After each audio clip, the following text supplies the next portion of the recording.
So, hi, thank you guys for joining us, and thanks, Veronica, for setting it up. What I think is noteworthy is that we have another reminder of how important it is, if you're eligible for the vaccine, to get the vaccine, to continue to mask and do social distancing and not let our guard down. The first thing is at RRH, probably like in other places, we're seeing an uptick of cases. And anecdotally, in my experience and in my colleagues' experience, it seems that they're younger, and it seems that some of the cases are sicker. So recently, why Veronica and I thought it would be worthwhile notifying you guys is regularly we send samples for whole genome sequencing to look for variants, what are called variants of concern. And it was a little bit surprising to us. It wasn't fully unexpected, but it was surprising that of the last batch that we shipped, 60% were positive for the UK variant of concern.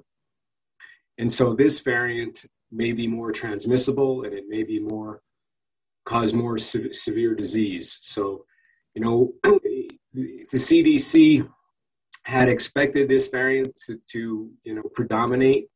But this is, to my knowledge, the first that we have molecular confirmation of such a notable increase. The last time we had a shipment, there were only 2 UK variants in it. That was about a month ago. Then our most recent, it was now 60%. So it was 27 out of 44 were the UK variant. And there's another variant of concern or of interest that's also, it's called the California variant. We have found a few cases of that as well. And I think these remind us of the need to continue to socially distance, to continue to wear masks, to not think that it's over. Because again, these can be more contagious. They can cause more severe disease. And so that's why we wanted to put it out there. Tyler, you have a question? Yes. So can you just tell me more about, sorry, let me get my video up here. Sorry. So could you just tell us more about what you mean when you say you're seeing people being more sicker because of this variant, and what age range you're seeing people be more sick because of this variant? In the 40s. I'm seeing, again, so it's important to caveat this. This isn't a case control randomized trial. This is observation. This is what we're seeing when we take care of patients in our hospital, right? And that's why I say it seems. But, why I say they seem to be sicker is that, a little bit more of them seem to be needing higher, more intense levels of care. And recently, for example, in a cluster of admissions that we had, what stands out in your memory are when they're young and they're seemingly healthy, but they end up in the ICU. And over the last few weeks, I recall patients being in their 40s and early 50s, quickly being escalated to the ICU. So that's what I mean by that. It's anecdotal. It's what we see on the wards. It's not, controlled, but to some extent that's supported by the positivity rates that you're seeing in the number of new cases, that we're seeing in the county. And also, I wanted to ask, you mentioned the concern when it comes to seeing more younger patients with these getting this sort of variant. Is it concerning at all with the fact that schools are about to open back up in a couple of weeks? Is 3-foot distancing enough to really prevent this variant from spreading to younger Sure. people? In my opinion, I think it is concerning. I know we have to open the schools. I know that. And that's everybody's interest, but it is, yes, I have to say that it is concerning. It's the good news is I think some of the vaccines are being tested in younger people and they're being found highly effective. But again, it underscores the need to get as many younger people vaccinated as we can. As to the 3 versus the 6-foot distance, I can't really comment on that. I read that study and it was unclear to me what the way they broke it down. It was either greater than 3 feet or greater than 6 feet. And the question that I had in there, well, where were the people that were like greater than 3 feet? I mean, for example, if you have 6 feet, how is that any different from greater than 3?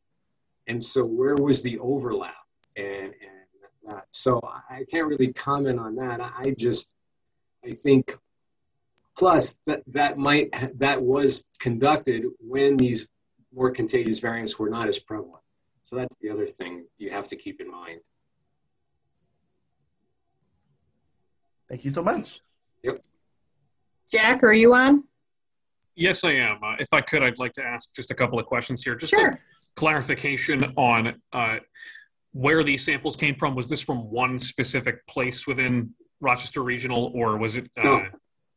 So we get samples from all across Rochester Regional's catchment area, if you will. So the majority of samples come from RGH, Rochester General Hospital, from that, but at least 50% of them come from outside areas. So we have our outside lab, Elm Grove Laboratories in Greece. We get samples from there, and we get samples from. So I would consider it from the main hospitals in the RRH network.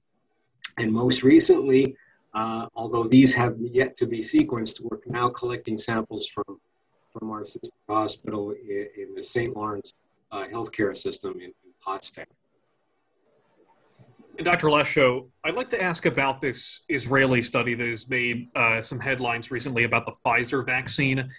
Dr. Fauci commented on it today and said that basically it might have been a little misleading, but essentially the way it was covered was that the study had found that the South African variant was breaking through antibodies that were produced after people were vaccinated using the Pfizer vaccine.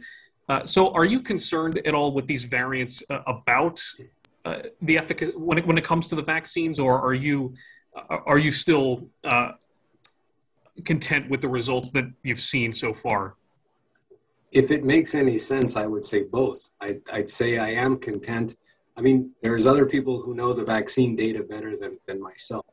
But my understanding is that when they tested it, Moderna and Pfizer, when they were tested it, against in vitro in the lab against some of these mutations, these strains, they did perform. Their performance might have been slightly degraded, but they did perform, offering us a good degree of reassurance. That said, when we initially had a conference about a month ago when we found what's called the E484K mutation, that mutation is known to affect, it's been associated with what's called immune escape. So when you have antibodies from either a vaccine or from the monoclonal antibody treatments like Regeneron or the Lilly, those antibodies that are provided in that way may be less effective. In some cases, it depends on the report. So some reports say that the effectiveness of those antibodies in the presence of that mutation is degraded. There's other reports that say it's completely abolished. So yes, I'm concerned about that, but that's why we continue to monitor for the emergences of these variants and these mutations. That said, the UK variant is still very well protected, prevented by the current vaccine repertoire. So, I think it's good. We haven't identified, at least at RGH, we haven't identified any of the South African variants yet.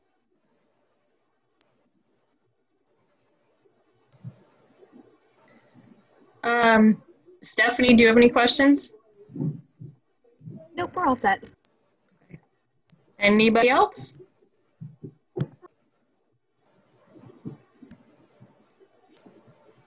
Okay, Dr. Lesho, we have a last comment you want to reiterate? No, I mean, if nobody has any further questions, I hope it just emphasizes the need for continued vigilance and the importance of laboratory capacity and building capacity through all available partnerships. And, I would say again, even you don't use the possibility of a variation or a mutation as a reason not to get the vaccine. The way we prevent those variants from emerging is to have as many people immunized either through natural infection or the vaccine, so that you deprive the virus of an opportunity to reproduce itself. When it's reproducing itself in our bodies and in other people's bodies, that's when these mutations arise. And if it's not doing that, then you don't have to worry about the mutations. That's great. Thank you. And thank you, everybody, for hopping on with such short notice. Thank you, guys. Have a good day. Thanks, Mask Veronica. up. Get Thanks, everybody. vaccinated. All right.